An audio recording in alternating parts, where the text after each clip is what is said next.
Declaro aberta essa sessão ordinária do Tribunal Regional Eleitoral de número 38, hoje Manaus, 16 de maio de 2023. Leitura da ata da sessão anterior. Peço dispensa, senhora presidente. E dispensa pelo doutor Fabrício. Passagem de leitura de acórdão não temos. Nós temos, eu vou inverter a pauta, porque temos um pedido de sustentação oral, é o terceiro item da pauta, e eu passo a presidência para o doutor Vitor André Lilze Gomes. Vossa Excelência, presidência com Vossa Excelência, doutor Vitor, agora. Muito obrigado, senhora presidente. Bom dia, senhora presidente. Bom dia a todos os ilustres membros da Corte. Recebo a presidência com satisfação e honra e anuncio o primeiro. É o primeiro processo? É o terceiro. O terceiro, sim. O terceiro processo da pauta, o PJ é 060-1830-63-2022, prestação de contas eleitorais, requerente Luiz Ricardo Saldanha Nicolau. Relatora é a ilustre desembargadora, corregedora e vice-presidente Carla Maria Santos dos Reis, a quem eu passo a palavra. Obrigada, senhor presidente. Presidente, eu gostaria que Vossa Excelência perguntasse ao nobre advogado se ele dispensa a leitura do relatório. Pergunto ao ilustre patrono do requerente se dispensa a leitura do relatório. Perfeitamente, senhor presidente. Não, senhora relatora. A senhora... Existe pedido de sustentação oral okay. referido. Pois não. O ilustre advogado tem a palavra por 10 minutos. Senhor presidente, antes de iniciar minha sustentação oral, antes de começar o tempo, eu gostaria de suscitar uma questão de ordem a ser deliberada por essa Corte com relação a 2 desentranhamentos que aconteceram nos autos, sem decisão judicial fundamentada, e deliberar sobre isso com pleno, porque restaria prejudicada a análise do mérito. É um memorial de sustentação e uma manifestação só com argumentações cognoscíveis de direito, feitas nos autos, mas desentranhadas, sem decisão judicial, com uma certidão da Secretaria, e com relação a isso, nós estaremos tendo aqui um prejuízo ao princípio da colegialidade, enfim, restaria prejudicada a análise do mérito. E o meu pedido é que, para que a questão de ordem seja conhecida e deferida, no sentido de desfazer o desentranhamento e, após isso, após o conhecimento pela Corte da matéria, fazer o julgamento de mérito. Só para ver se ficou bem inteligível. Os documentos foram desentranhados pelo setor de contas, sem ordem da relatora? Foi desentranhado pela Secretaria e na certidão. Pela Secretaria e na certidão foram 2 desentranhamentos. O primeiro, um pedido da assessoria da vice-presidência, e um segundo, a pedido da vice-presidência. O meu ponto é, ainda que estivessem preclusas, eu não desafio a preclusão nas minhas manifestações, mas ainda que estivessem preclusas, a Corte deveria deliberar sobre isso. Isso deveria ser decidido e dito pela Corte por decisão judicial fundamentada, mas foram desentranhadas pela Secretaria. É esse o meu pedido, senhor presidente. Senhora relatora, coloca a questão ora levantada pelo digno advogado, ela está no voto e foi desentranhado por minha ordem. A Secretaria não tem qualquer... Recording in progress. Nós saímos do YouTube? Só um ponto, senhor presidente. Essa ordem não está nos autos ainda. É só sobre isso. A Corte precisaria deliberar, o Pleno precisaria deliberar para poder ser desentranhado, inclusive se o voto for acatado da desembargadora relatora. Eu pergunto dos ilustres membros, diante dessa questão de ordem, a relatora explicou que os documentos foram desentranhados por decisão da própria. Eu pergunto se os membros querem deliberar sobre essa questão ou vamos aguardar o voto. Pois não. Senhor presidente, eu estava olhando aqui Só para contribuir, desculpa interromper. É porque como é matéria preclusa, né, então foi dada essa ordem, que se desentranhassem, mas está explicado dentro do voto. Entendi. Só que fique claro isso. Para evitar tumulto também. Sim. Né? Agora, pergunto de Vossa Excelência, como foi levantada a questão de ordem, eu tenho que colocar claro, a questão. Claro. Então, eu coloco a questão em discussão. Eu estava olhando aqui, Excelência, ainda que a nobre desembargadora ela tenha adiantado o voto no sentido de que foi ordem dela, eu estava olhando os autos aqui, tem realmente uma certidão no qual, a pedido da assessoria jurídica da vice-presidência, procediu o desentranhamento, de forma assim que eu particularmente entendo, por óbvio, que não haveria aqui, salvo melhor juízo, uma ordem judicial fundamentada. Então, só um segundinho, presidente, só estou olhando aqui. Mas, de qualquer maneira, nós teríamos que ler as razões do voto da nobre desembargadora com relação ao desentranhamento, né? Até para ver se... Pelo que eu entendi do seu ponto de vista, você quer aguardar o voto ou vota pela anulação do desentranhamento e retorno dos documentos? Eu não entendi. Eu não sei, como ela não externou o voto, se haveria a possibilidade de eu pedir vista desses autos aqui, porque não teve voto. Mas é isso que eu estou achando que é estranho. Pelo menos que ela lesse só a parte do... O processo, né? Na época que foi pedido para ele estava já na tarefa de minutar o voto. Já estava nesse período. O processo estava nesse período. Daí a razão, senão daqui a pouco virá, com todo o respeito, os autos... virão verdadeiras bagunças chicanas jurídicas, né? Então, eu pergunto aos senhores se não seria interessante, então, vamos aguardar a leitura do voto. Até para que a gente possa entender, mas como questão de ordem aí também. Apenas a título de colaboração, ainda que houvesse nulidade, eu não identifiquei o prejuízo, porque se a matéria é cognoscível de ofício, o senhor terá a oportunidade agora de trazê-la a pleno conhecimento do tribunal.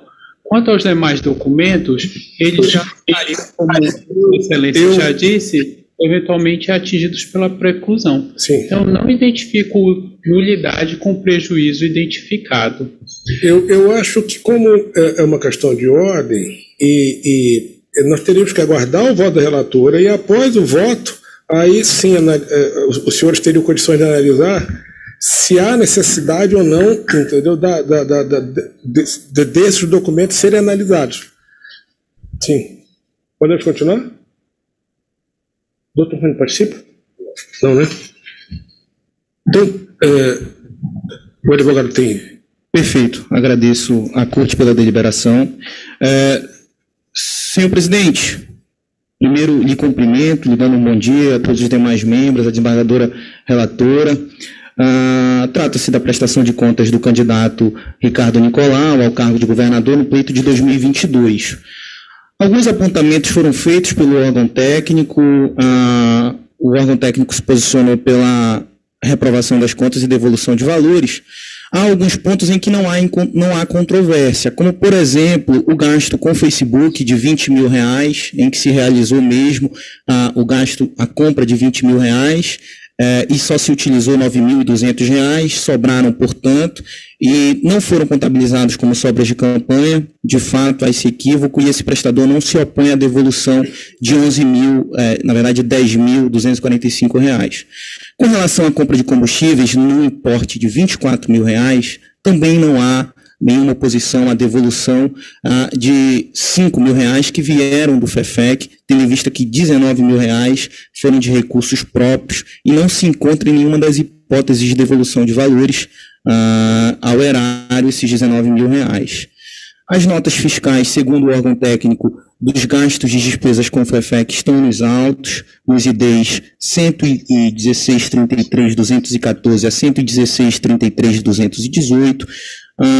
Os extratos bancários também foram juntados, estão nos IDs 116.33.209 e 116.33.210.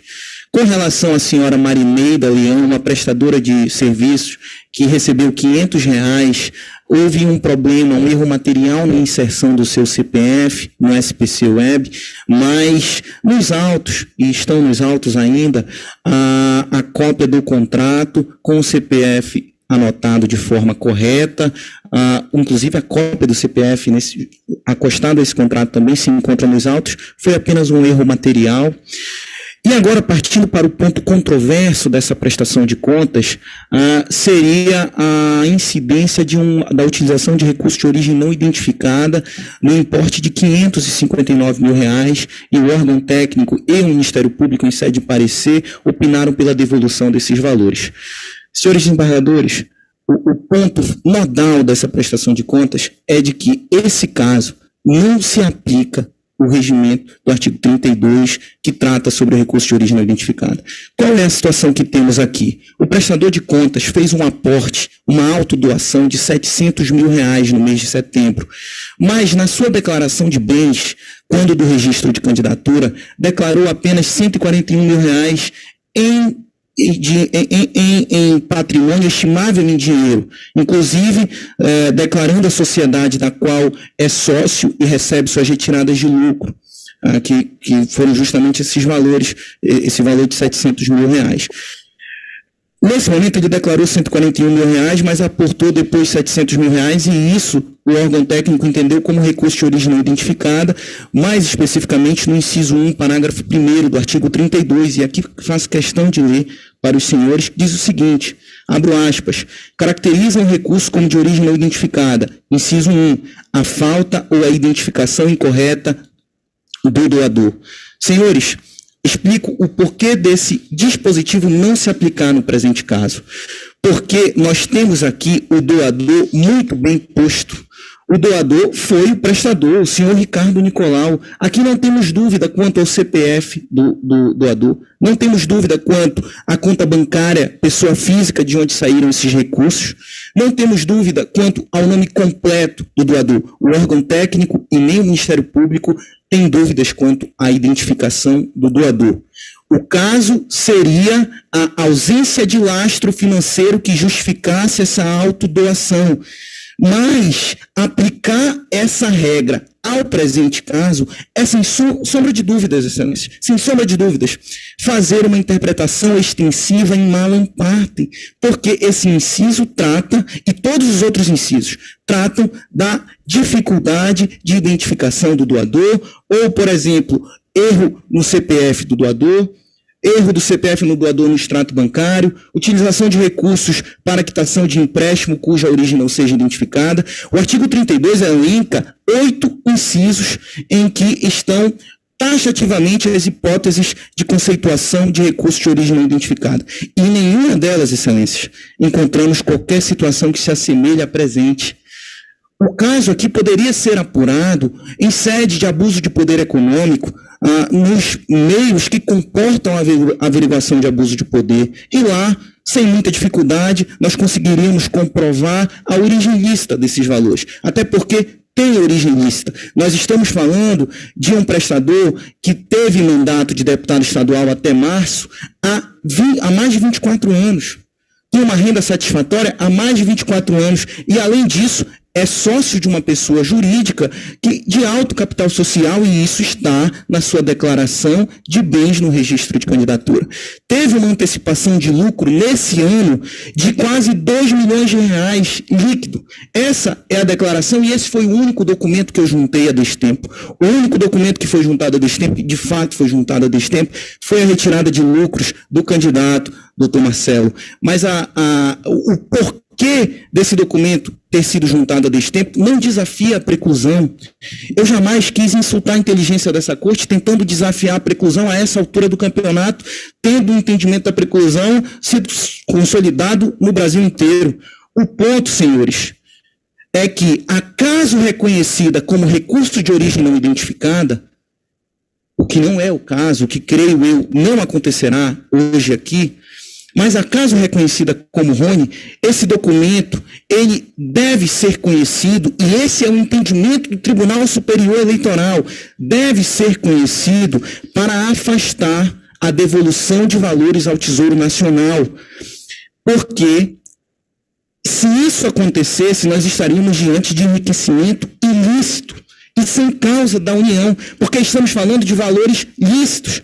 E diz o entendimento do Tribunal Superior Eleitoral, e aqui peço vênia para ler o trecho, o entendimento da lavra do ministro Ricardo Lewandowski, de dezembro de 2022, diz o seguinte: a apresentação tardia de documentos obrigatórios deve ser aceita excepcionalmente apenas para evitar o enriquecimento sem causa da União. Assim, havendo documentação, ainda que juntada extemporaneamente, que comprova a realização de despesa paga com recursos oriundos do FEFEC, é de ser afastada a determinação de recolhimento do valor da despesa ao Tesouro Nacional. Doutor Marcelo Pires, foi por isso que eu juntei esse documento extemporaneamente, porque o Tribunal Superior Eleitoral entende que esse documento pode ser conhecido para afastar o enriquecimento ilícito e sem causa da União, porque prova a origem lícita dos valores utilizados na campanha de Ricardo Nicolau, valores, inclusive, fruto do seu árduo trabalho, valores que compunham o patrimônio do candidato e que podem ser devolvidos ao Tesouro Nacional, melhor dizendo, doados ao Tesouro Nacional, porque se acaso desses valores ao Tesouro Nacional, nós estaremos diante de uma doação de valores privados à União. Não bastasse a filantropia, a marca do Ricardo Nicolau, ele ainda teria que ser coagido a devolver R$559 mil, que sem dúvida alguma é um valor significante que afeta o patrimônio de qualquer cidadão. Então, excelências, o posicionamento desse prestador, o pedido desse prestador é de que não se permita interpretação extensiva em malam partem e aplique esse inciso ao presente caso, porque o inciso 1, sem sombra de dúvidas, não aborda a ausência de lastro financeiro, ainda que estivéssemos diante desse cenário. Ainda que o cenário fosse de ausência de lastro financeiro, o inciso 1 e nenhum dos outros incisos que tratam do recurso de origem não identificada abordam essa problemática. Mas, acaso reconhecida como RONE, que o documento juntado nos autos, mas desentranhado, seja conhecido tão somente, excepcionalmente, para afastar, para elidir o enriquecimento sem causa e, portanto, ilícito da União. Desse modo, excelência, o prestador pugna pela aprovação com ressalvas das contas, com a devolução de R$ 15.245, mas subsidiariamente, acaso reconhecida como RONE, que não seja compelida a devolução de R$ 559 mil, como apontou o órgão técnico. Era o que se tinha, senhores, agradeço a atenção dispensada, tenham todos um bom dia. Muito obrigado. Agradeço a participação de Vossa Excelência, muito obrigado. Antes de passar a palavra ao ilustre procurador, eu pergunto à nossa secretária, parece que a desembargadora Mita já está presente. Ela já está participando da sessão, então eu pergunto à ilustre relatora, seria caso de transferir? Sim, eu estou participando. Não. Então, com a palavra, o nosso procurador regional eleitoral. Obrigado, senhor presidente. Bom dia a todos, senhores membros, advogados, servidores e demais presentes. Inicialmente, eu considero importante uma manifestação do Ministério Público sobre a questão de ordem que foi arguída. E adianto que o parecer ministerial em relação à questão de ordem é pelo deferimento para que os documentos desentranhados retornem aos autos. Por quê? Em primeiro lugar, pelo princípio da colegialidade. É importante que no início do julgamento os documentos estejam disponíveis para que a Corte possa deliberar e o Pleno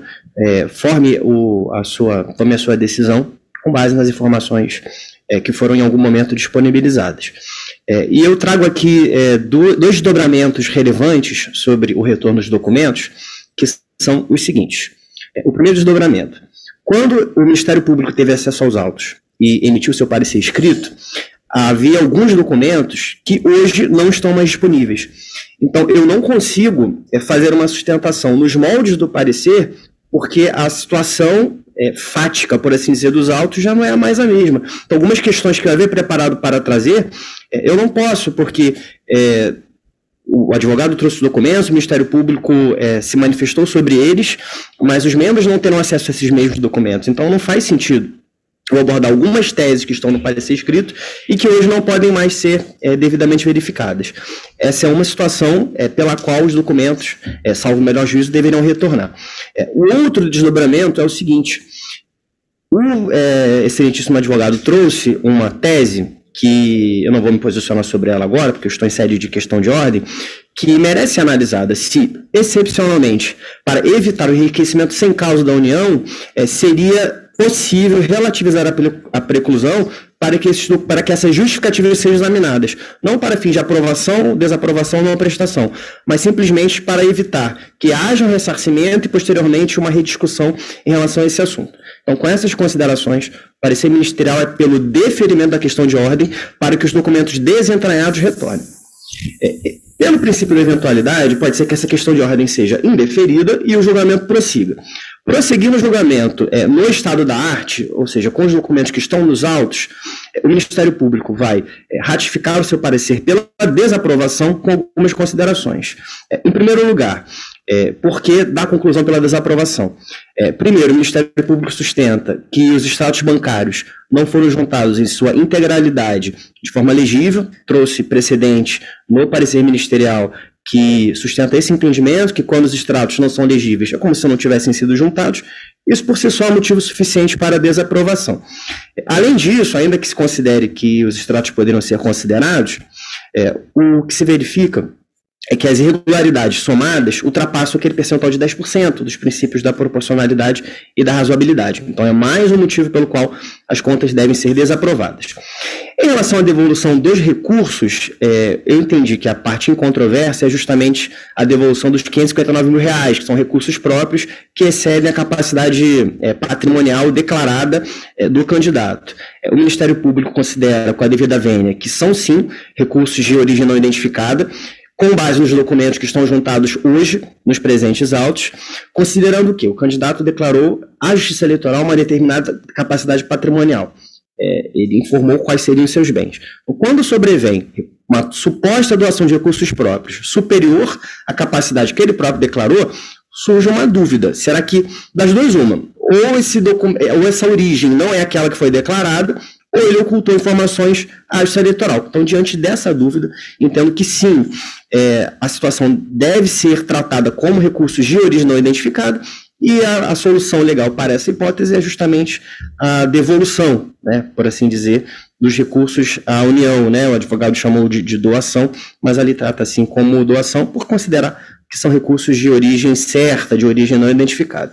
Então, senhor presidente, senhores membros, com essas considerações, parecer ministerial pelo deferimento da questão de ordem, mas, superado esse entendimento e prosseguindo o julgamento, ratifico o parecer pela desaprovação com devolução de recursos no valor total aqui de R$ 593.245,95. É o parecer, senhor presidente e senhores membros.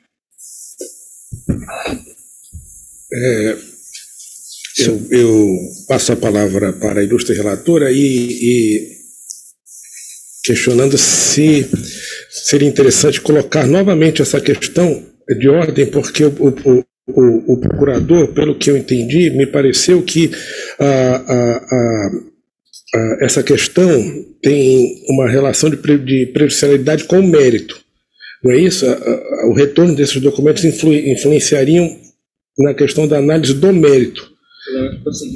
O julgamento prosseguiu, não? Então, pergunta dos relatores se não haveria necessidade de... Podemos colocar, presidente, só quero dizer mais uma vez, que quando os documentos foram incertos, já havia a manifestação do Ministério Público Eleitoral, já estávamos em processo de elaboração de voto, e eu abordo essa questão da preclusão, de flexibilização de preclusão, que está no nosso voto. Então, eu, de efeito prático, não sei realmente qual seria. Vossa Excelência vai botar essa questão primeiro, né? Vossa Excelência pode até colocar novamente, entendeu? E eu vou me quedar ao entendimento dos pares. Mas eu digo que essa flexibilização de preclusão, ela está sendo abordada no voto, né?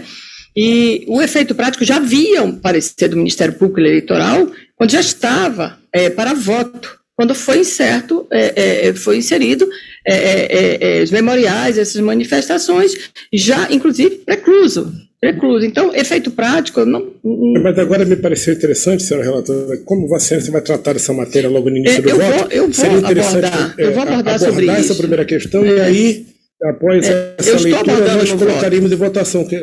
Aí pergunto a você se não seria mais interessante. Sim, claro, presidente, claro, entendeu? Então, peço permissão, então, para ler o voto. Por favor, com a palavra a ilustre relatora. Presidente, analisada a documentação referente às receitas e às despesas apresentadas, vislumbra-se que o prestador foi devidamente intimado ao saneamento das inconsistências detectadas na data de 11 de abril de 2023, sendo transcorrido o prazo em branco no dia 14 de abril de 2023. Verifica-se ser um pouco mais do que evidente que a parte perdeu prazo para a manifestação. De outro lado, manifestou-se interessado somente na data de 18 de abril de 2023, após a emissão do parecer técnico conclusivo, estando, portanto, incognoscíveis a petição e os documentos acostados no ID 11633530, estes que atingidos pela preclusão. Como se não bastasse isso, peticionou-se ainda na data de 8 de maio de 2023, inusitada emenda à manifestação, ambas desentranhadas do processo por ordem desta relatoria. Objetivamente, a apresentação de documentação fora do prazo não deve ser considerada em razão da preclusão prevista no artigo 69, parágrafo 1º da resolução do TSE de número 23.607 de 2019. Ademais, o Instituto da Preclusão não pode ser mitigado, máxime por se tratar de medida que afiança a segurança jurídica ao processo devidamente prevista pelo legislador. Também é válido repisar que os documentos lançados após o relatório conclusivo deveriam ter sido acostados tempestivamente no prazo assinalado na intimação ao cumprimento das diligências apontadas no relatório preliminar da comissão. E na remota possibilidade de subsistir eventuais membros, com todo respeito, ainda refratários à tese, que inclusive firma a jurisprudência desta composição de julgadores acerca da impossibilidade de flexibilização da preclusão, impede rememorar os julgados paradigma desta corte abaixo transcritos e que não constam com grifos no original. Eu peço permissão a Vossa Excelência, presidente, para apenas ler a parte negritada. Primeiro, extratos bancários de todo o período da campanha são documentos que devem aparelhar a prestação de contas final desde o momento da sua apresentação.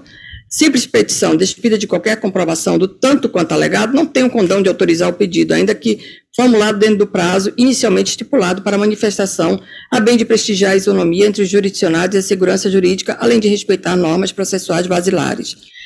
A juntada de documentos fora do prazo estipulado não deve ser conhecida, forte na preclusão, consoante dispõe o artigo 69, parágrafo 1º da resolução do TSE de número 23.607 de 2019. Firme jurisprudência deste sodalício da Corte Superior. Isso foi julgado por unanimidade, foi de minha relatoria, inclusive, e foi publicado no Diário de Justiça Eletrônica no dia 27 de fevereiro de 2023.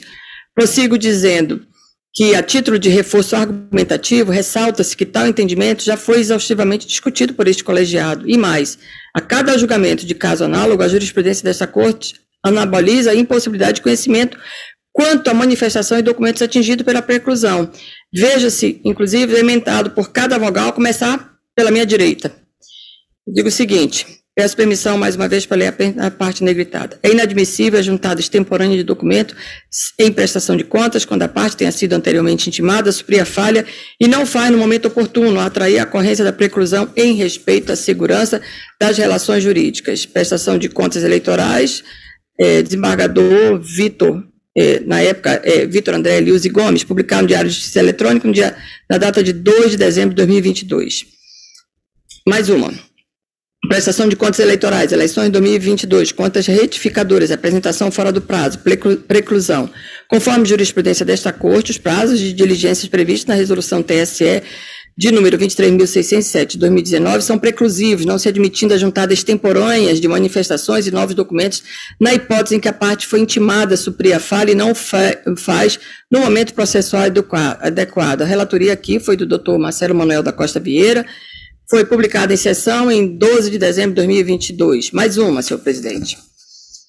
Mesmo intimado a comprovar tanto as despesas pagas com recurso do FEFEC quanto as pagas com outros recursos e as despesas estimáveis em dinheiro mediante a apresentação de documentos fiscais idôneos e dos comprovantes dos respectivos pagamentos, o prestador de contas não fez, deixando transcorrer em albis o prazo legal para tanto. Conforme jurisprudência do Tribunal Superior Eleitoral, não se admite juntar de modo extemporâneo em processo de prestação de contas documentos retificadores na hipótese em que a parte foi anteriormente intimada para suprir a falha, haja vista a incidência dos efeitos da preclusão e a necessidade de se conferir segurança às relações jurídicas precedentes desta Corte. Aqui o relator foi o Dr. Conte Wang, foi julgado e publicado no dia 21 de março de 2023, recentemente, há 2 meses. Próximo. Salvo a questão específica de constituição de advogado, não se admite a juntada extemporânea de documentos com sede recursal. Aqui era um RESP de número 6705, do relator ministro Luiz Felipe Salomão, publicado no Diário de Justiça Eletrônica, 16 de 11 de 2020. Aqui, o relator foi o Dr. Fabrício da Frota Marques, foi julgado no dia 28 de julho de 2022. Outro, mais um julgado. Após a expedição do relatório preliminar pela unidade técnica, o candidato deve cumprir a diligência no prazo assinalado, carregando aos autos documentos que entender pertinentes, sob pena de operar-se a preclusão, fato observado na espécie. Também relator aqui foi o doutor juiz eleitoral, doutor Fabrício Frota Marques, foi também julgado no dia 2 de junho de 2022. Mais outro. As diligências específicas para o saneamento de falhas devem ser cumpridas no prazo de 3 dias sob pena de preclusão. Inteligência do artigo 69, parágrafo 1º da resolução TSE de número 23.607 de 2019. Relator, Dr. Marcelo Pires Soares, publicado no Diário, dia 7 de 12 de 2022.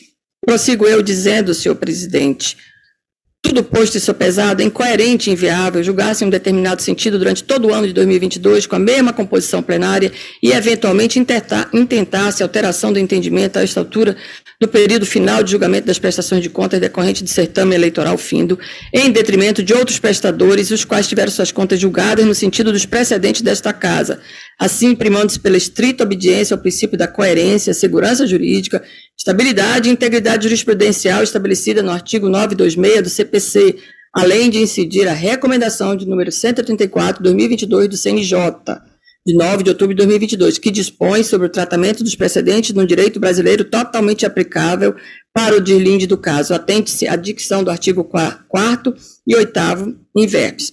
Artigo 4º diz o seguinte: recomenda a seus magistrados que contribuam para com o bom funcionamento do sistema de precedentes legalmente estabelecidos, zelando pela uniformização das soluções dadas às questões controversas e observando e fazendo observar as teses fixadas pelos tribunais superiores e, na falta de precedentes e jurisprudência, por parte destes pelos respectivos tribunais regionais ou estaduais. Artigo 8º diz o seguinte: precedentes devem ser respeitados a fim de se concretizar o princípio da isonomia e da segurança jurídica, bem como de proporcionar a racionalização do exercício da magistratura.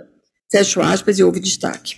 Prossigo dizendo, senhor presidente, que, evidenciado a ocorrência da preclusão e exame das contas prestadas, persistem as inconsistências referente a... Eu não sei se Vossa Excelência quer, a partir de agora, tratar ou quer, Vossa Excelência quer que eu prossiga. Eu acho interessante, senhora relatora, colocar a questão de ordem nesse momento, porque a partir de agora Vossa Excelência já está analisando os documentos. Por isso que eu pausei e pergunto a Vossa Excelência. Tendo em vista a questão de ordem suscitada pelo patrono do requerente e a manifestação do Ministério Público Eleitoral de forma favorável à questão de ordem, eu coloco em discussão a matéria, tendo em vista que a ilustre relatora votou pela impossibilidade de flexibilização da preclusão, mesmo nos casos de suposto enriquecimento ilícito da União, que foi a tese levantada na questão de ordem, se eu não me engano, foi isso? Então eu coloco a matéria em discussão. Senhor presidente, com a sua permissão, eu acompanho atentamente o voto da nobre desembargadora relatora, ressalto que lembro o voto no qual fui relator, que houve pela preclusão por conta da juntada dos documentos no dia da data do julgamento. Então, não desentranhei os documentos de forma que, para olhar com um pouquinho mais de cuidado, se Vossa Excelência permitir, e os senhores membros, desembargadora relatora, com a devida vênia, eu gostaria de pedir vista dos autos. Então, julgamento suspenso, com pedido de vista dos autos pelo doutor Com. Senhora Presidente, tendo em vista que o primeiro processo também é de relatoria de Vossa Excelência e Vossa Excelência tem mais 4 ou 5 aqui no recordo, não seria interessante eu transferir a presidência para a desembargadora Misa, que é a mais antiga agora no plenário? O primeiro é da relatoria do Dr. Con, não é isso? Da relatoria. Mas está aqui dizendo que Vossa Excelência pediu vistas, não? Não, né?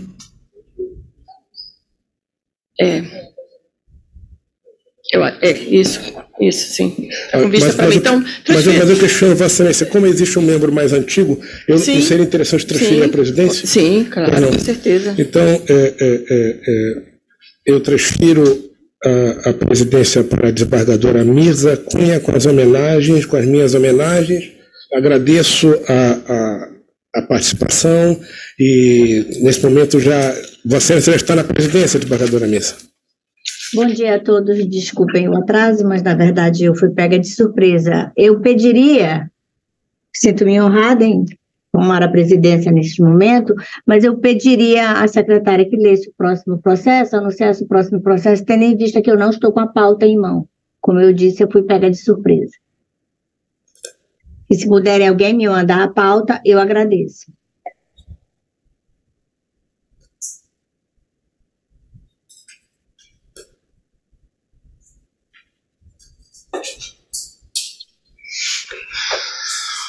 Presidente, ela vai espelhar para a senhora a pauta. Ok.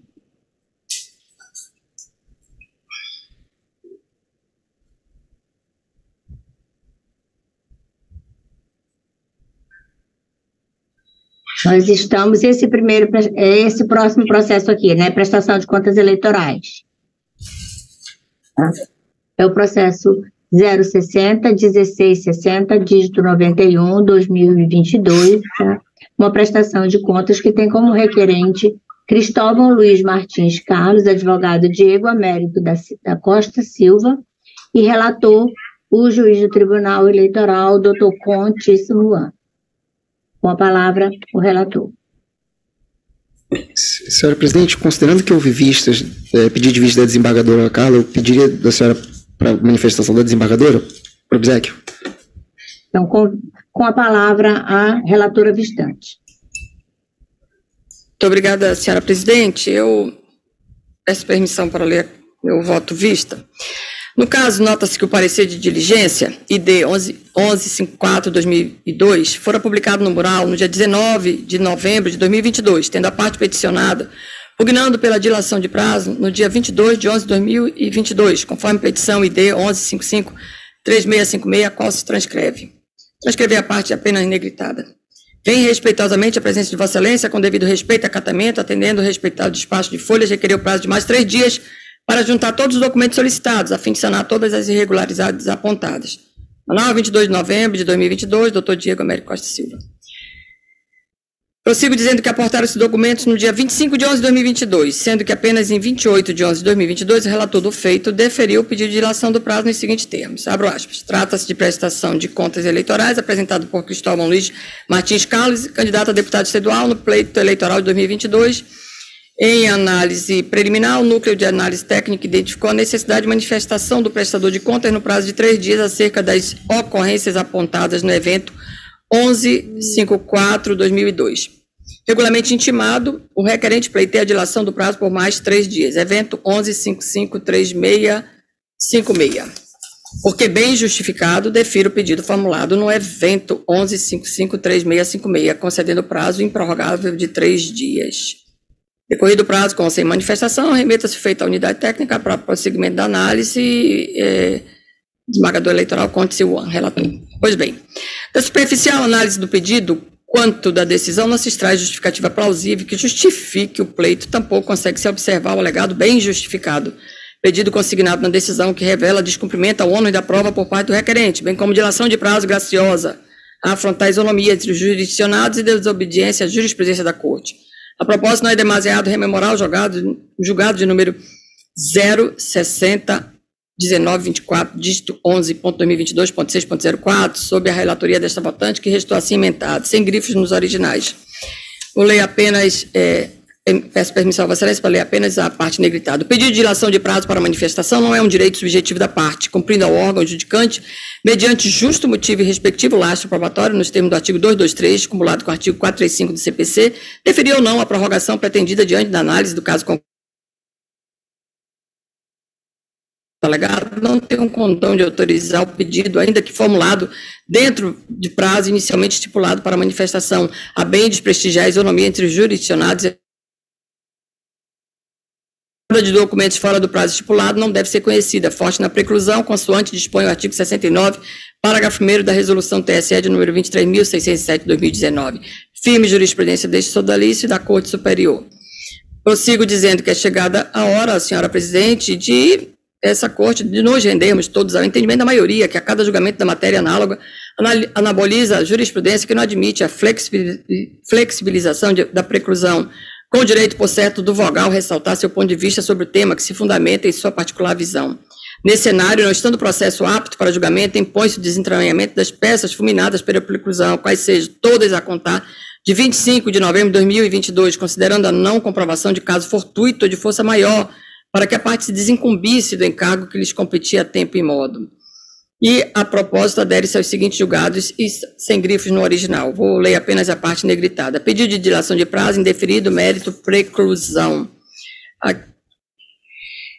Analisando o conteúdo dos autos, verifica-se que o pedido de dilação do prazo resta consubstanciado de fundamentações genéricas, sem um devido substrato fático mínimo para ensejar o deferimento. Aqui a relatoria foi do desembargador juiz Álvaro José Norati de Vasconcelos, Diário de Justiça Eletrônica, Tribunal Regional Eleitoral do Pará, publicado dia data de 28 de setembro de 2022. Mais um que diz o seguinte: pedido de dilação de prazo feito pelo prestador rejeitado, preliminar de preclusão suscitado de ofício pela relatora. Processo da prestação de contas possui caráter jurisdicional, razão pela qual os prazos estabelecidos na lei são peremptórios e devem ser atendidos.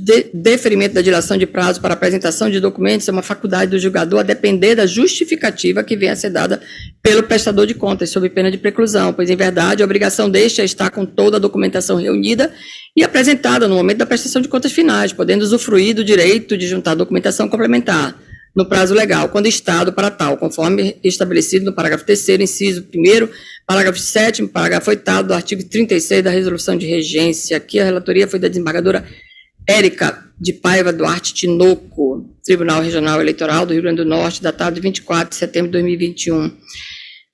Diante desses desates, senhora presidente, em discórdia com todos os entendimentos lançados nos autos, alavanca-se a divergência e, neste ponto, vota-se pela conversão do feito em diligência para a confecção de novo relatório conclusivo pelo setor técnico, considerando a preclusão ora reconhecida. Nesse sentido, nosso voto vice, senhora presidente, com todas as venhas ao eminente relator. Nobre relator deseja se manifestar? Muito obrigado, senhora presidente. Senhora presidente, essa questão é muito interessante, essa discussão é muito salutar. Obviamente sempre me curva a colegialidade, sobre esses despachos eventualmente monocráticos que nós proferimos, concedendo ou não prazo. Então, é muito salutar essa discussão, não tenho problema em ser voto vencido, como sou na maioria das vezes, mas mantenho meu voto todos os seus termos. Podemos passar à votação? Eu pergunto como votam os demais membros. Acompanham a relatora ou o relator ou a divergência? A partir da divergência, né, desembargadora? Presidente. Sim. Desembargador doutor Vitor. Pois não. Como vota, doutor? Senhora presidente, eu gostaria de colocar uma questão aqui muito interessante. Eu pedi vista de um processo, acho que até o doutor Fabrício foi o relator, e a desembargadora Carla levantou a divergência, e essa questão me fez raciocinar sobre uma questão interessante sobre esse caso, que influencia nesse julgamento, inclusive.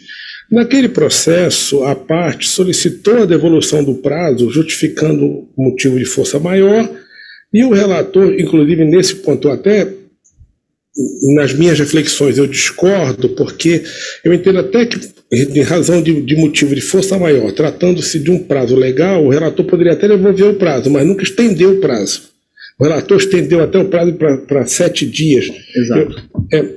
É até um outro raciocínio que eu comecei a fazer, porque em motivo de força maior, no caso, quando nós tomamos como exemplo o procedimento ordinário dentro do processo civil, constatado o motivo de força maior, o juiz pode até devolver o prazo para apelação, mas ele nunca pode dizer devolve 30 dias para apelação. Ele devolve os 15 dias diante de um motivo de força maior. Mas esse é um primeiro questionamento. Agora, eu não vejo o menor problema em se caracterizar a preclusão quando a parte simplesmente perde o prazo, perdeu o prazo, juntou os documentos posteriormente sem análise nenhuma do relator, sem deferimento nenhum do relator. Mas nos casos de que ela alega força maior, e aí é nesse ponto que eu não sei, ainda temos que analisar cada caso específico, quando ele alega motivo de força maior e o relator devolve o prazo, se ele não estaria agindo diante da boa-fé, do princípio da boa-fé, o relator devolveu o prazo, então estaria ou não caracterizar a preclusão nesse momento, diante dessa devolução do prazo, por decisão do relator, que caracterizou que entendeu que estava caracterizado o motivo de força maior. É essa questão que eu realmente ainda não cheguei a uma conclusão definitiva. Essa questão que eu queria colocar. Senhora presidente. E é bem interessante, volto a repetir, é salutar essa discussão por conta do fato de, além de termos esse lado da confiança nas relações decisão judicial, obviamente, imagina, para o jurisdicionado ele recebe um documento dizendo, olha, eu estou prorrogando teu prazo, não estou entrando no mérito se seria devolução, o que quer que seja, mas ele vê um documento devidamente publicado por uma autoridade judiciária que devolve o prazo ou que prorroga o prazo, e aí ele age na boa-fé com relação a isso, se a gente estaria eventualmente tomando qualquer tipo de conduta que poderia ferir o contraditório. Mas também entendo com muitas razões as manifestações da desembargadora Carla, no sentido de que toda decisão dada por qualquer membro ela pode ser vista pelo colegiado a qualquer momento, que influencia no julgamento. Então, é sempre bom a gente sopesar esses valores. Eu acho que aqui a gente tem que sopesar exatamente isso. Mas a discussão ela é sempre muito salutar. Esses dois casos que nós estamos tratando, acho extremamente importante que haja isso, ainda que seja por maioria, que haja uma decisão, como a desembargadora Carla mesmo está falando, para que a gente possa, assim, olha, eu posso até fixar o meu entendimento, eu posso, como eu disse todas as vezes, ser igual os boletos lá de casa, sempre vencido, sem problema, mas eu resguardo meu entendimento, mas a maioria vai prevalecer. Agora, é realmente uma discussão legal e salutar, né? Eu coloquei essa matéria. É o bom posso continuar? Posso falar, senhora? Acho que existe o princípio da colegialidade, né, também, né? Porque muitas vezes, como ocorre lá no Tribunal Pleno, no Tribunal, o meu entendimento é diverso, mas eu me quedo ao princípio da colegialidade. Senhora presidente, eu poderia me manifestar? Claro. Pois não. E outro ponto, senhora relatora e desembargadora Carla, desculpa. Outro ponto que eu comecei a analisar, e até me despertou agora, é o seguinte: quando essa matéria é trazida ao colegiado por recurso, é uma questão, mas eu acho que nesse caso não houve recurso, o Ministério Público não se manifestou sobre essa matéria, então um membro da Corte poderia anular a decisão do relator sem recurso, sem que a matéria fosse devolvida ao plenário. É essa outra questão que eu estou colocando aqui. É um raciocínio que eu estou construindo. Eu não cheguei Doutor Vitor, com a permissão da palavra, inclusive eu iria justamente contribuir com o debate em relação a isso. A decisão que defere a dilação do prazo, ela não transitou em julgado naquela ocasião? Porque a gente justamente vai analisar essa questão sob essa ótica. Mas aí não é caso. Se essa matéria ela foi devolvida através de recurso, não houve se o Ministério Público impugnou, se houve impugnação, se houve recurso da parte contrária, se houve impugnação do Ministério Público e a matéria foi devolvida para análise do plenário. Esse é um cenário. É isso que eu estou. Eu estou construindo um raciocínio que eu não cheguei à conclusão ainda. Mas eu digo o seguinte: e no caso que o relator deferiu, não houve recurso, o Ministério Público não se manifestou, ou se manifestou favorável, poderia um membro da Corte anular a decisão do relator e dizer que a matéria estava preclusa e que aquela decisão não teria validade? É esse o meu questionamento. E eu reforço aí que tem esse contraponto exatamente que a desembargadora colocou. Não, eu comecei a refletir sobre essa matéria diante do processo do desembargador Fabrício, que naquele caso, inclusive, eu discordo da questão da devolução de um prazo de 7 dias, porque se esse prazo está na resolução, ele equivale a um prazo legal. E o juiz não pode prorrogar, deferir, alterar os prazos que estão na lei. Eu não posso dizer assim, não, eu vou devolver 30 dias para contestação. Entendeu? Então, naquele caso, Vossa Excelência concedeu 7 dias. Ok? Não estou misturando um caso com o outro, não. Mas é só para construir o raciocínio. Entendeu? Mas a parte estava se baseando numa decisão do relator. É a questão do princípio da boa-fé. Ela, inclusive, naquele caso, ela pediu 3, Vossa Excelência deu 7. Então, é essa questão que eu estou colocando aqui, porque nesse caso eu entendo que, como a matéria não foi devolvida para análise, eu entendo que não há possibilidade de se alterar a decisão do relator se não houve impugnação ou recurso próprio. Doutor Vitor, posso ponderar uma questão? Claro, porque eu não cheguei ainda. Não, claro, como disse o doutor Fabrício, é salutar, mas eu entendo que não transita a decisão, porque a parte não pode recorrer, né, entendeu? Então a matéria é devolvida para o colegiado. Nisso eu concordo, por conta do fato de que seria um despacho interlocutório, pode não haver renúncia de agravo, por exemplo. Eu também não mas a matéria ainda está devolvida para análise de mérito. Não, eu entendi o raciocínio. A questão é, só que eu concordo que vai jogar nesse sentido. A matéria está de uma questão... É o princípio da irrecorribilidade, né? Sim. Né? Entendeu? Então, mas é uma discussão muito interessante. Sim. Né? Sim. Daí as decisões interlocutórias, né? Então eu pediria... disso, né? Senhor presidente, eu pediria licença de Vossa Excelência, como eu estou com um caso semelhante, eu pediria também vista desses autos para trazer um raciocínio já consolidado para ambos os casos. Assistência de julgamento com vistas ao desembargador Vitor Liu. Passamos ao próximo, que é segredo de justiça. Não, é o quarto.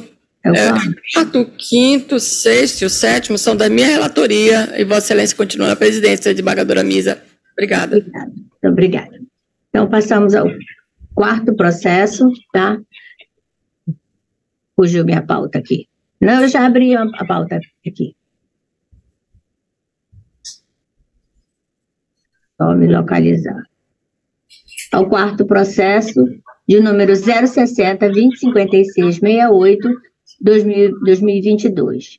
Também prestação de contas, que tem como requerentes Mário Pinto Breves, advogado Yuri Dantas Barroso, e também encontra-se sobre a relatoria da desembargadora Carla Maria dos Santos Reis, a quem eu passo a palavra. Obrigada, senhora presidente. Eu peço permissão para deixar de ler o relatório e a imediata oitiva do Parque Eleitoral. Certo. Com a palavra, o Ministério Público. Obrigado, senhora presidente. Trata-se da prestação de contas de campanha apresentada por Mário Pinto Breves Nogueira. As irregularidades, nesse caso, giram em torno da utilização indevida de recursos do FEFEC, não tendo havido a devida comprovação da regularidade. O que chama atenção nesse caso é que o candidato contratou coordenadores e supervisores de campanha, pagando um valor excessivo, mas não registrou cabos eleitorais. Então, causa uma perplexidade ter coordenadores e não ter pessoas para serem coordenadas. Esses valores são realmente vultosos, atingem um montante de R$ 34.300. Isso, por si só, é uma irregularidade grave suficiente para desaprovação, além de outras irregularidades, como eu disse, todas elas envolvendo má utilização de recursos públicos. Portanto, parecer ministerial pela desaprovação das contas com a devolução dos recursos ao Tesouro Nacional. Com a palavra, a nobre relatora. Muito obrigada, senhora presidente. Peço permissão para ler tão somente a ementa. Ficou assim ementado. Eleições Gerais de 2022, prestação de contas de campanha, candidatura proporcional, ausência de extrato bancário em sua forma definitiva, abrangendo todo o período da campanha ou de declaração emitida pelo banco atestando a não movimentação financeira das contas bancárias, despesas com coordenadores e supervisores de campanha, pagamento antecipado e injustificado, ausência de informação acerca das atividades efetivamente realizadas pelos beneficiários, desvio de finalidade de recursos públicos oriundos do FEFEC, valor da irregularidade superior a 10% do montante de despesa contratados, a relevância do valor apurado como irregular, firme jurisprudência da Corte, contas desaprovadas, devolução de recursos ao Tesouro Nacional. Nesse sentido, nosso voto, senhora presidente. Todos acompanham o voto?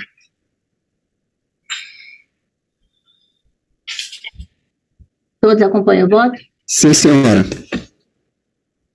Lido em plenário? Sim, presidente. Ok. Passamos ao quinto processo, é o 060-2231-62-2022. Também prestação de contas, que tem como requerente José Adalberto da Silva, advogado Nonato Vícios da Fonseca dos Santos França, também como relatora a excelentíssima desembargadora Carla Maria dos Santos Reis, a quem eu passo a palavra. Presidente, mais uma vez eu peço permissão para não ler o relatório imediato oitiva do Parque Eleitoral. Com a palavra, o Parque Eleitoral. Obrigado, senhora presidente. Como dito, trata-se da prestação de contas de campanha apresentada por José Adalberto da Silva. Nesse caso, o candidato deixou de apresentar os extratos bancários em sua forma completa e definitiva, isso por si só é motivo suficiente para a desaprovação, e além disso, também houve utilização irregular de recursos do FEFEC. Portanto, parecer ministerial pela desaprovação das contas, com devolução de recursos ao Tesouro Nacional. Senhora relatora, com a palavra. Obrigada. Eu vou ler também somente pela emenda, senhora presidente, Vossa Excelência me permitir. Eleições gerais de 2022, prestações de contas de campanha, candidatura proporcional, ausência de elementos mínimos, aferição contábil, recurso de origem não identificada no atendimento ao chamado de justiça eleitoral para regularização, juntada de documentação deste tempo, preclusão, precedentes, impossibilidade de controle sobre a utilização de recursos oriundos do FEFEC, recolhimento de valores ao Tesouro Nacional, contas não prestadas. Nesse sentido, nosso voto. Alguma divergência? Senhora presidente, eu vou pedir vista desses autos. Claro. Vistas ao doutor, desculpem, estava só aparecendo eu. Então, vistas concedidas. Passemos ao próximo. É o sexto processo, é um embargo de declaração, é o processo 060-1845-32-2022, é um embargo de declaração que tem como embargante Florismar Ferreira da Silva, advogado Egberto Vanderlei Correia Frazão, também sob a relatoria da excelentíssima desembargadora Carla Maria dos Santos Reis, a quem eu passo a palavra. Obrigada, senhora presidente. Mais uma vez, eu peço permissão para não ler o relatório e imediato oitiva do Ministério Público Eleitoral. Com a palavra, o partido. Obrigado, senhora presidente. O candidato Florismar Ferreira da Silva teve suas contas desaprovadas em razão de inconsistências em despesas com combustíveis. Ele oferece embargo de declaração em face desse acordo que desaprovou suas contas, alegando contradição e omissão, porque o Pleno deixou de considerar uma nota fiscal. No entanto, esse documento foi juntado de forma intempestiva, portanto foi atingido pela preclusão. De plano, é possível perceber que não há nenhuma omissão ou contradição a ser sanada, existe sim conformismo do candidato com a solução que foi adotada, e sem mais delongas, o parecer ministerial é pela rejeição dos embargos. Com a palavra, a senhora relatora. Presidente, mais uma vez, peço permissão para ler somente a ementa e que ficou assim ementado. Embargo de declaração, prestação de contas, alegação de omissão e contradição, não caracterização, rediscussão da matéria, não cabimento por via de embargo, esclarecimento e desprovimento. Nesse sentido, nosso voto. E continuo apenas dizendo, a oposição de embargo declaratório não é apropriada para rediscutir o mérito da causa. Inexiste omissão ou contradição diante da redação suficientemente compreensível, além da decisão clara e esclarecedora em sua fundamentação. Pretende a embargante que se conheça de documentação atingida pela preclusão. Tema este já debatido no acórdão guerreado e reexame, portanto, que resta obstado pela presente via. Embargo e declaração conhecidos, porém desprovidos. Nesse sentido, nosso voto, senhora presidente. Todos acompanham a relatora? Acompanho, excelência. Lido e assinado? Lido e assinado, presidente. Passemos ao próximo. É o processo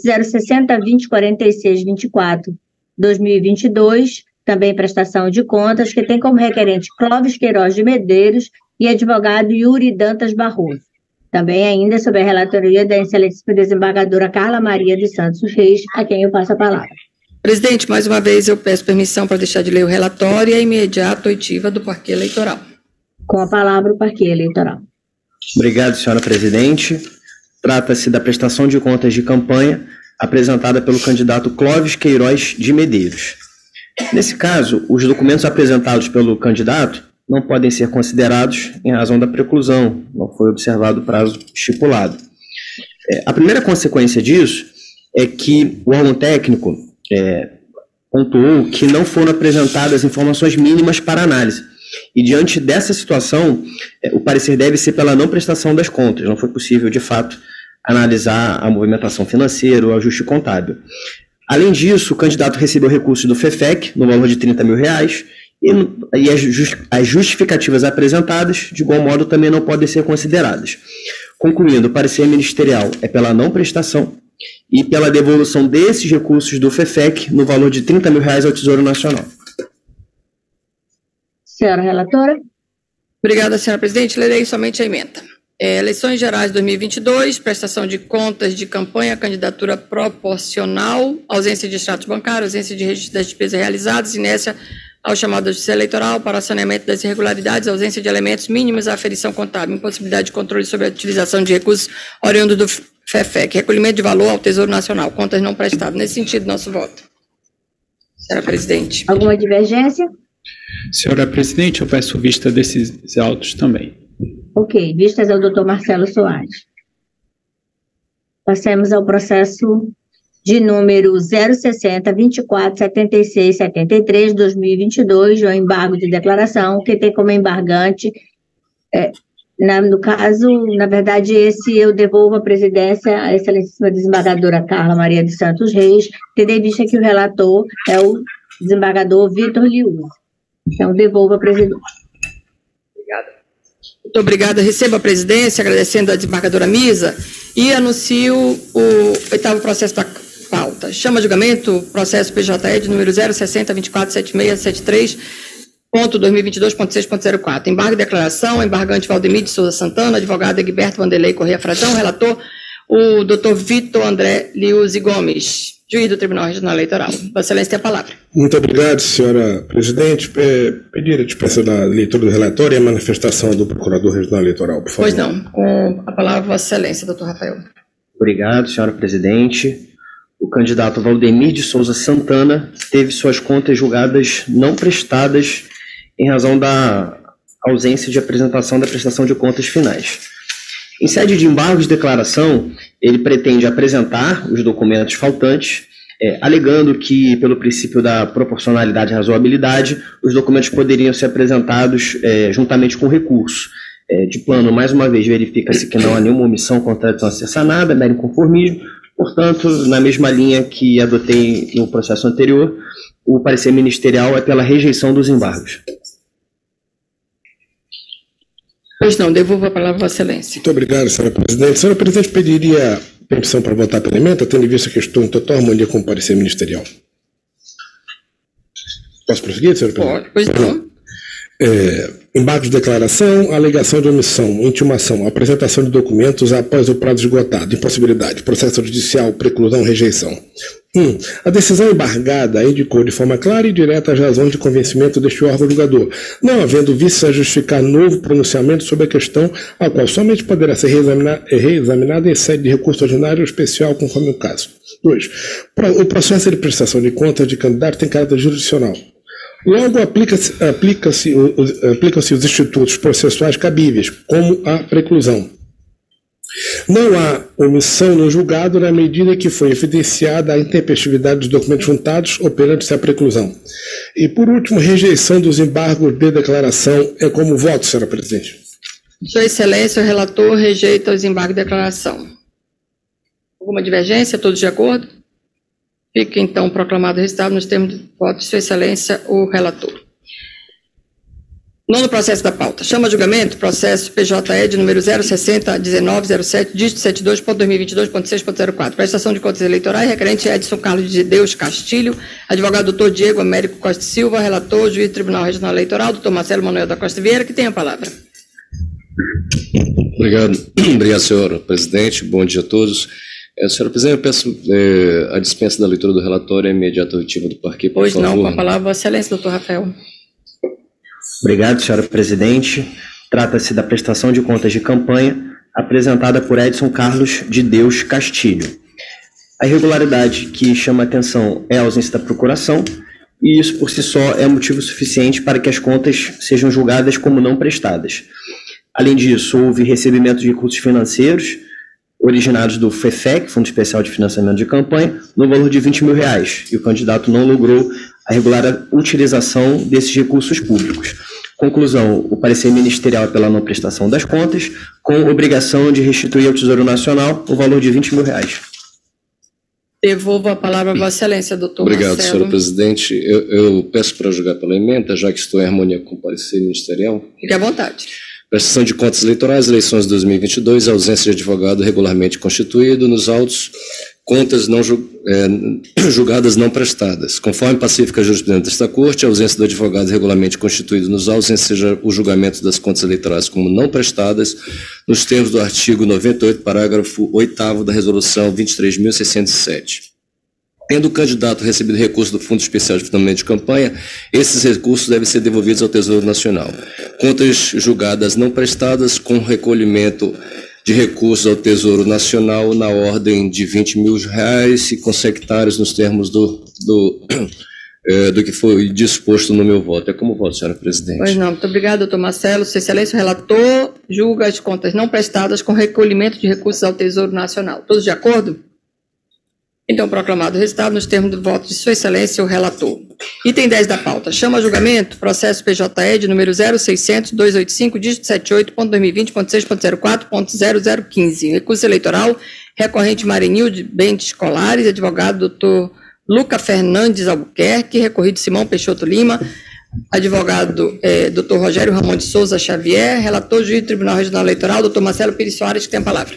Obrigado, senhora presidente. Boa tarde a todos. Eu peço a dispensa da leitura do relatório e oitiva imediata do Ministério Público Eleitoral. Pois não, Vossa Excelência tem a palavra, doutor Rafael. Obrigado, senhora presidente.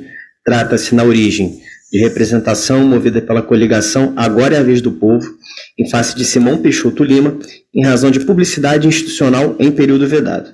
O representado, prefeito de Borba e candidato à reeleição, usou página hospedada na plataforma Facebook e de propriedade atribuída à Prefeitura para divulgar publicidade entre agosto e outubro do ano de 2020, em evidente afronta ao artigo 73, inciso 6º, a linha B, da Lei das Eleições. A controvérsia, nesse caso, não reside propriamente na existência ou não da conduta vedada, e sim na sanção a ser aplicada. O ilustre magistrado sentenciante considerou que houve cumprimento célere da decisão, discordo que tenha sido cumprimento voluntário, afinal a decisão judicial é coercitiva, mas houve cumprimento célere, em menos de 24 horas todas as publicidades foram retiradas e por isso ele deixou de aplicar qualquer sanção. Não aplicou sanção de multa, muito menos sanção de cassação de registro ou diploma. Com a devida vênia, o Ministério Público discorda desse entendimento. Caracterizada a conduta vedada, a sanção é obrigatória e eventual cooperação da parte representada deveria ser devidamente valorada no momento da dosimetria da pena. Então, aplicar uma sanção com uma multa com valor menor, deixar de aplicar a cassação do registro. Então, senhora presidente e senhores membros, com essas considerações, a conclusão do Ministério Público é a seguinte: parecer pelo provimento parcial do recurso para que, reconhecida a conduta vedada, seja aplicada a penalidade de multa em seu valor mínimo, deixando, então, de haver a cassação do registro ou do diploma. Muito obrigado, doutor Rafael. Eu devolvo a palavra a Vossa Excelência, doutor Marcelo. Obrigado, senhora presidente. Eu peço o espelhamento do voto. Eu irei inicialmente colocar em discussão uma questão de ordem nesse processo. Então, antes de apreciar o recurso em análise, vislumbro nos autos, questão de ordem a ser apreciada preliminarmente por este tribunal, consubstanciada em saber se há ou não litisconsórcio passivo necessário entre o candidato beneficiário e o candidato a vice na mesma chapa. No caso em comento, foram formulados pedidos de cassação de registro, diploma, mandato dos representados, tanto na inicial como também nas razões recursais. Por essa razão, por força do princípio da indivisibilidade da chapa, artigo 91 do Código Eleitoral, cumpria a parte autora direcionar a representação por conduta vedada ao candidato à reeleição na condição de beneficiário e autor da conduta, como também em face do candidato a vice-prefeito na mesma chapa, na condição de litisconsórcio passivo necessário, dada a possibilidade de a decisão repercutir em sua esfera de interesses. Essa é, inclusive, a essência da súmula TSE 38. Passo a leitura da súmula. Nas ações que visem a cassação de registro, diploma ou mandato, há litisconsórcio passivo necessário entre o titular e o respectivo vice da chapa majoritária. Contudo, a representação por conduta vedada foi manejada unicamente contra o candidato ao cargo titular, sem incluir o vice da mesma chapa. Como o momento processual não admite mais emenda inicial, impõe-se o reconhecimento da decadência. Nesse sentido, colhe-se julgado desta Corte proferido em processo análogo. E segue o precedente deste tribunal, também em situação muito semelhante. Ante o exposto, peço venha para não ler o precedente. Ante o exposto, em questão de ordem que ora submeto à apreciação deste tribunal, sem prejuízo a caso vencido de prosseguir na análise do recurso, voto em dissonância com o parecer ministerial, no sentido de reconhecer a necessidade de formação de litisconsórcio passivo necessário e, dada a impossibilidade de emenda inicial pelo decurso do prazo material, julgar extinto o processo feito com resolução do mérito ante a decadência do direito à representação nos termos do 487, inciso 2, conjuntamente com 115, parágrafo único, ambos do CPC. É com o voto, senhora presidente. Inicialmente, quanto a esta questão preliminar, peço que coloque a apreciação do colegiado. Pois não, Sua Excelência, o relator, doutor Marcelo Pires. A senhora tirou aqui. Suscita a questão de ordem, que submete agora a apreciação deste tribunal, sem prejuízo, a caso vencido, de prosseguir na análise do recurso, votando em dissonância com o parecer ministerial, no sentido de reconhecer a necessidade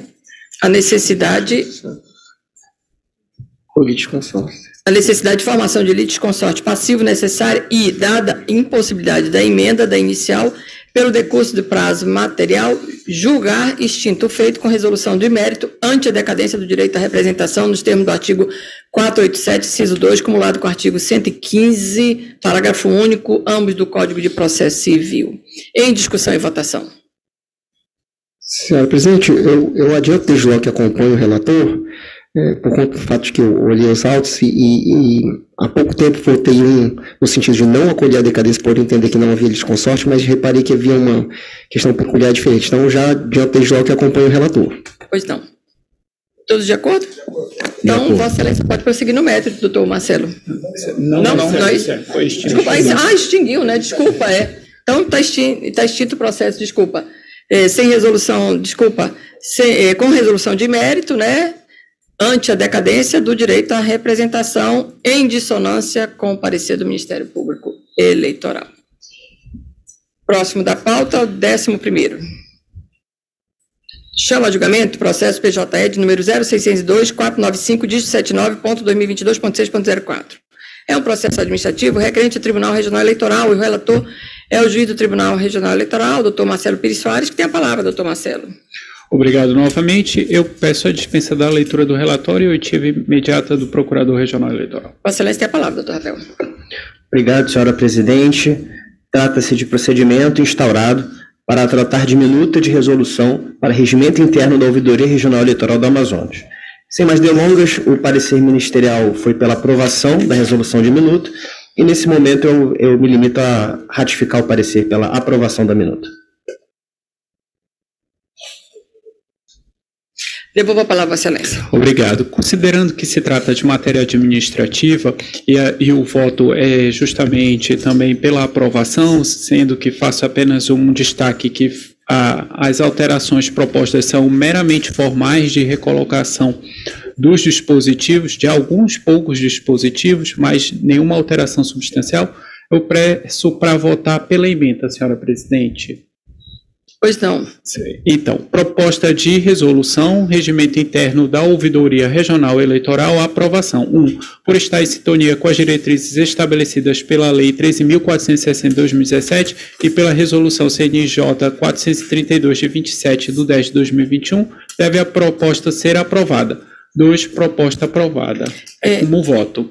Eu, antes de abrir para votação, eu fiz umas considerações. Como se trata de processo administrativo, embora eu esteja presidindo, eu tenho direito a voto, né? Então, eu fiz uma minuta em lendo e eu vou apenas ler brevemente para a apreciação de Vossas Excelências, que eu digo o seguinte: nos presentes autos, o eminente relator votou pela aprovação da minuta de resolução visando a instituição do regimento interno da Ouvidoria Regional Eleitoral do Amazonas. No nascedouro Não houve manifestação das unidades técnicas acerca do tema, razão pela qual a relatoria determinou diligência para que as unidades competentes, SGP, SA e DG, fossem ouvidas, né?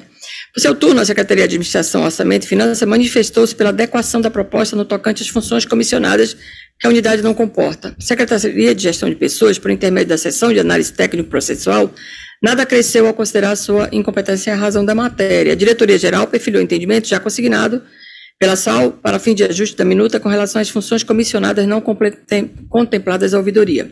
Quanto ao ponto referente às funções comissionadas, que não encontram amparo na reestruturação do tribunal, entende-se que tal inconsistência foi sanada por determinação da presidência. Apresentada a nova minuta, o presidente manifestou-se pela aprovação. Entretanto, em superficial leitura da minuta de resolução, acostadas ao ID 11618475, páginas 138 e 165, observa-se que o estabelecimento de atribuições à ouvidoria que merece maior análise, de forma que o processo não se apresenta maduro para julgamento, conforme se demonstrará. Veja, seu artigo 3º, inciso 3º, assim dispõe.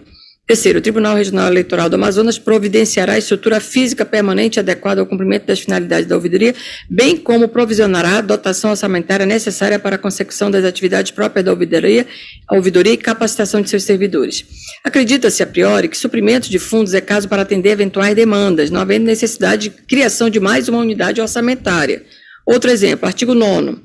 No inciso 27º da minuta, em deliberação, aduz como atribuição da ouvidoria eleitoral realizar apuração preliminar nos casos de demandas que tenham por objeto denúncia contra servidor ou servidora da Secretaria do Tribunal, respeitada a competência da ouvidoria e, sendo o caso, propor à autoridade competente a aplicação de termo de ajustamento de conduta, TAC. Salto aos olhos, com devida venha, flagrante usurpação de competência da presidência e da corregedoria. Máxime, diante da edição da portaria do TRE-AM, de número 358, de 17 de abril de 2023, publicada em 26 de abril de 2022, por meio do qual se instituiu a Comissão Permanente de Procedimentos Disciplinares, que, dentre outros, tem atribuição para celebrar termo de ajustamento de conduta, o TAC. Aliado a isso, sente-se que a apuração preliminar não compete à ouvidoria e tal atividade não encontra guarida pelo princípio da simetria dos normativos de piso superior, salvo melhor juízo.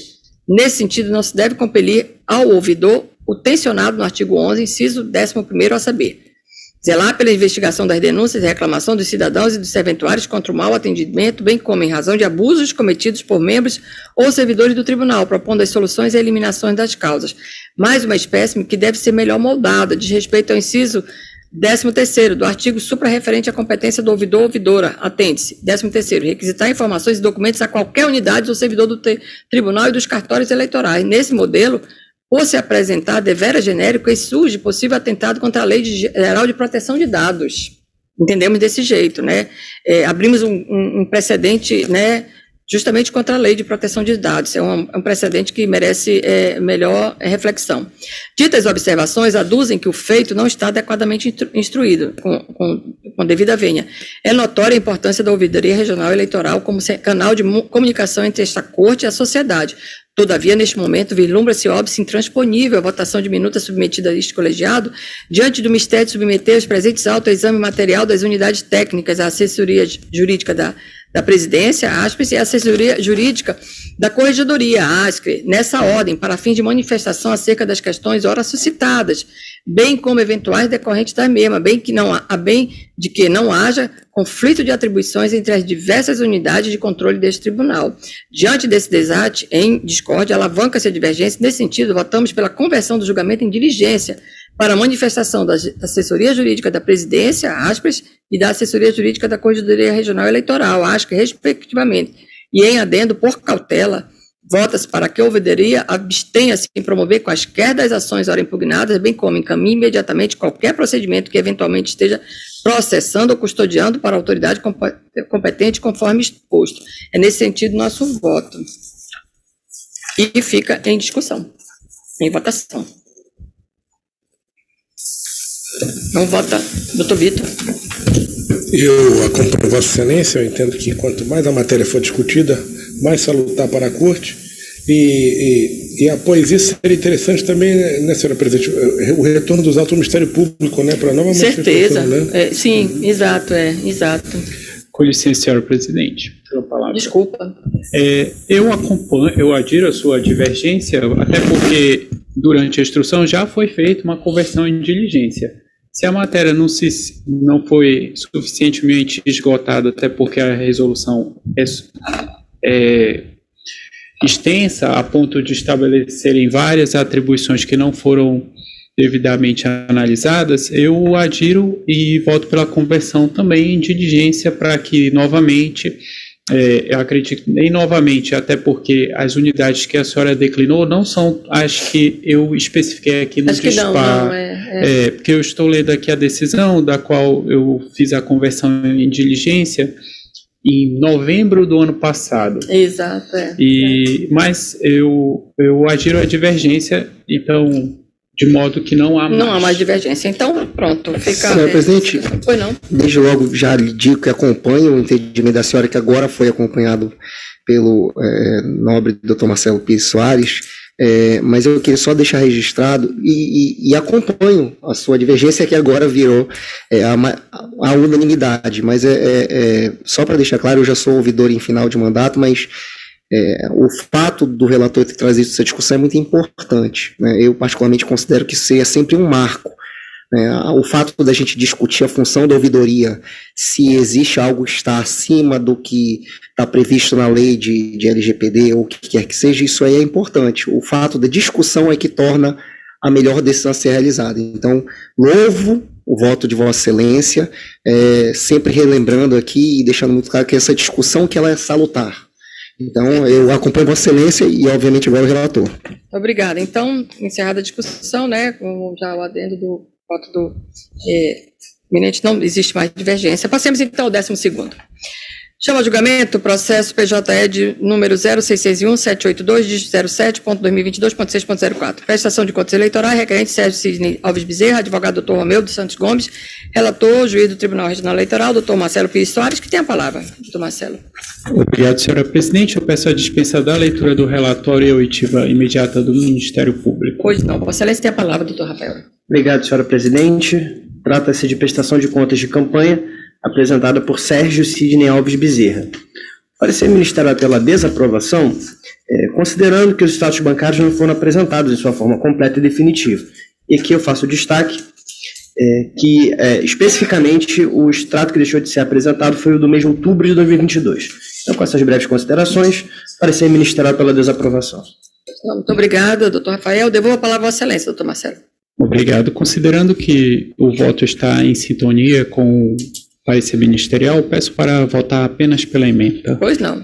Então, eleições 2022, prestação de contas, relatórios financeiros, atraso, extratos bancários completos e definitivos, ausência, irregularidade grave, desaprovação. 1. O atraso no envio de relatórios financeiros caracteriza vício de ordem formal que não compromete a regularidade das contas precedentes. 2. A ausência de extratos bancários completos e definitivos configura irregularidade grave, apta a ensejar por si só a desaprovação das contas precedentes. 3. Contas desaprovadas. Sua Excelência, o relator desaprova as contas. Todos de acordo? Fica, então, proclamado o resultado no termo do voto de Sua Excelência, o relator. Item 13 da pauta, senhores. Chama a julgamento, processo PJE de número 0602-450, dígito 75.2022.6.04. Prestação de contas eleitorais, requerente Robson Almeida de Siqueira Filho. Advogado Dr. José Fernandes Neto, relator do Tribunal Regional Eleitoral, Dr. Marcelo Pires Soares, que tem a palavra. Obrigado. Novamente, peço a dispensa da leitura do relatório oitiva do Ministério Público Eleitoral. Pois não, Vossa Excelência tem a palavra, doutor Rafael. Obrigado, senhora presidente. Trata-se de prestação de contas de campanha apresentada por Robson Almeida de Siqueira Filho. As irregularidades encontradas nessa prestação de contas giram em torno de utilização de recursos de origem não identificada.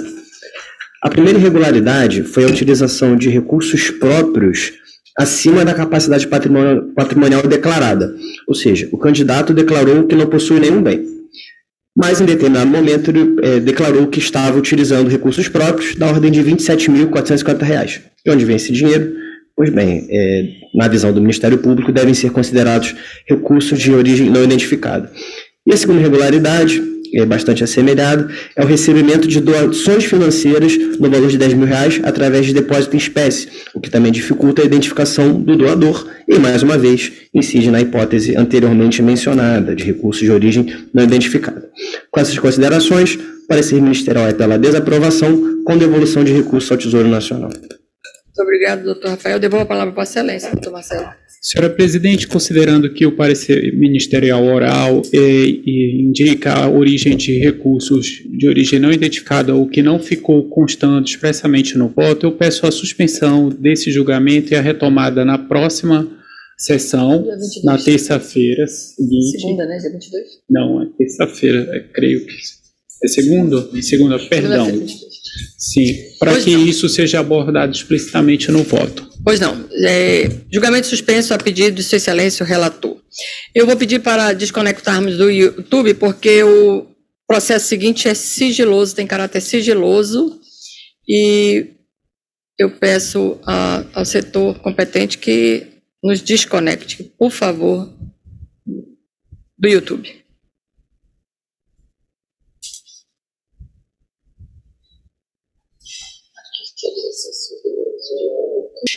Senhores, apenas retomando a sessão para convocar Vossa Excelência, que a próxima sessão será realizada no dia 22 de maio de 2023, às 11 horas, segunda-feira. Então, declaro encerrada esta sessão. Senhor presidente, pediria um minutinho autorização de senhora e bênção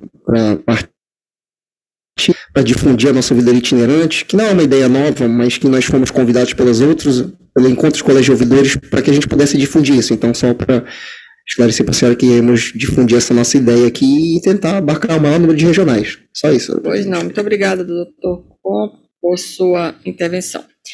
Então, declaro encerrada essa sessão e convocando-os a todos para a próxima, dia 22 de maio de 2023. Boa tarde, bom almoço e bom resto de semana para todos e bom trabalho.